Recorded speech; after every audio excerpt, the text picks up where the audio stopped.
Ja, herzlich willkommen auf Metalopolis zu einem weiteren spannenden Spiel von StarCraft 2. Ich bin Ihr Kommentator Desi2All und es freut mich, heute Ihnen die beiden Opponenten vorstellen zu dürfen. Zum einen ist das als orange Zerg hier auf der 3 Uhr Position der Sol von 40S Arrow gegen auf 12 Uhr Position als roter Protoss der Frumfrum von Skill.ch. Und es handelt sich bei dem Spiel natürlich ums erste Spiel vor der zweiten Serie vom Clan War zwischen 40S Arrow und Skill.ch. Und wir erinnern uns an die erste Serie. Da hat der Tommy gegen den Boring gespielt und der Boring hätte 1-0 in Führung gehabt. Ein sehr sehenswertes Spiel mit Battlecruiser, mit Void Race, mit allen Special Effects, die StarCraft 2 bietet. Und trotzdem hätte Tommy dann in dem folgenden Spiel können zuerst ausgleichen und dann schließlich das 2-0 erringen und hat so Skill.ch erstmal 2-0 in Führung gebracht. Und jetzt ist natürlich 40S Arrow gezwungen, schnell einen Ausgleich zu schaffen. Der Saal ist gezwungen, 2 Spiele zu gewinnen in dieser Serie. Wird 40S Arrow den Clan War noch ganz und gar für sich entscheiden. Und wir sehen hier den Frumfrum mit dem Kybernetic-Kern, mit dem Warpgate und mit genug Pylonen hoffentlich. Nein, es ist schon wieder 2 Block. Ich hasse es, dass mir das hier passiert und er wird es nicht weniger hassen. Und wir sehen hier bei 22 für die Zahl eine Expansion. Er hat anscheinend ein eher ein Speedling-lastiges Bild. Hat hier auch schon das +1 Upgrade am Erforschen. Wird er einen Timing-Push planen? Wird er jetzt genug Speedlings messen, um dann sobald das +1 da ist, den Frumfrum probieren unter Druck zu setzen? Wir werden es sehen, es sieht ganz genau aus. Währenddem hätte Frumfrum nur 2 Warpgates von Warpgate-Technologien und hätte die Ressourcen gespart für eine schnelle Expansion.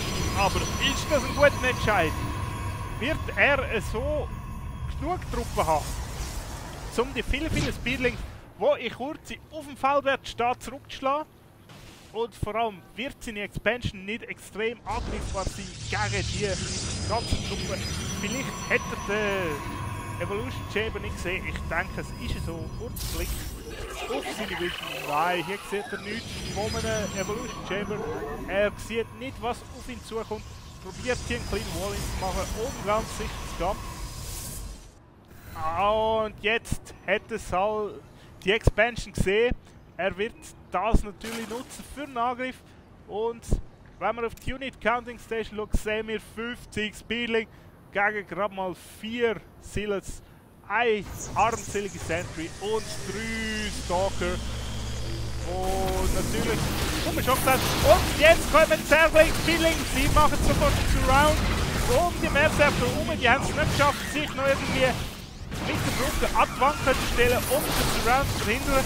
Und der Frumfrum wird 2 Forcefields, allerdings spät nicht zu trennen. Und hier geht die Line runter und er blüht alles, was er hat. Und jetzt sollte er unbedingt Forcefield nachwerfen, um die beiden Sentries zu retten.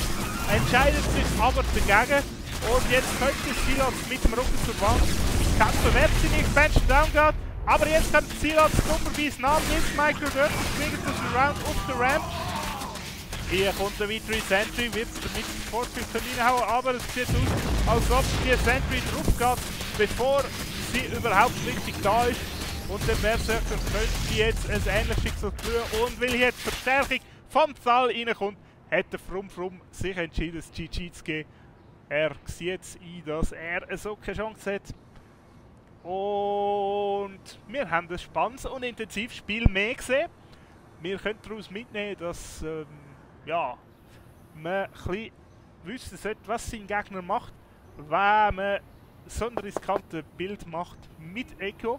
However, wir sehen, er hat sofort und sehr gut weitere Production Buildings reingehauen, sobald die Expansion da war. Und hätte der Saal nicht just zu dem Zeitpunkt angegriffen, hätte er vielleicht schon Kolossi oder eine deutlich größere Armee auf dem Feld gehabt. Und dann hätte die ganze Geschichte vielleicht ganz anders ausgesehen.